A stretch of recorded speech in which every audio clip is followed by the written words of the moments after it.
নগাঁওস্থিত মহাপুৰুষ শ্ৰীমন্ত শংকৰদেৱ বিশ্ববিদ্যালয়ৰ একাদশ প্ৰতিষ্ঠা দিৱস বিশ্ববিদ্যালয়ৰ প্ৰেক্ষাগৃহত অনুষ্ঠিত হয় এক বিশেষ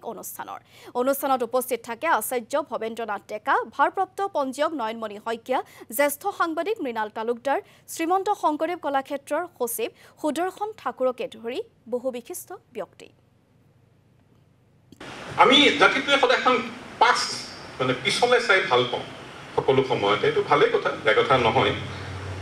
তাৰ মাজত কিবা কিবি অকমান কাম কৰিব পাৰিম নেকি কাৰণ সকলোতকৈ ডাঙৰ কথা এনেকুৱা কোনো সংগঠন নাই অসমত বা উত্তৰ পূৰ্বাঞ্চলত ভাৰততে 40 লাখ মানুহ জড়িত হৈ আছে আৰু তেওঁলোকৰ এই জড়িত অনুষ্ঠান তেওঁলোকে এই বিশ্ববিদ্যালয়খন জন্ম দিছে তাতকৈ ভাল কথা আছে নেকি মই সদায় সকলো কথাতে চৰকাৰক দাবী কৰা আৰু চৰকাৰে নিদিলে এই বস্তুটো প্ৰতি মোৰ খুব অনীহা আছে সকলোকে চৰকাৰে কৰিব নেকি আমি একো কৰিবলৈ আমাৰ দায়িত্ব নাই নেকি চৰকাৰক নাই কৰা দাবী দিব প্ৰতিবাদ কৰিব ধৰ্ণা দিব এইবিলাকেতো কৰিছোঁ 35 বছৰ মই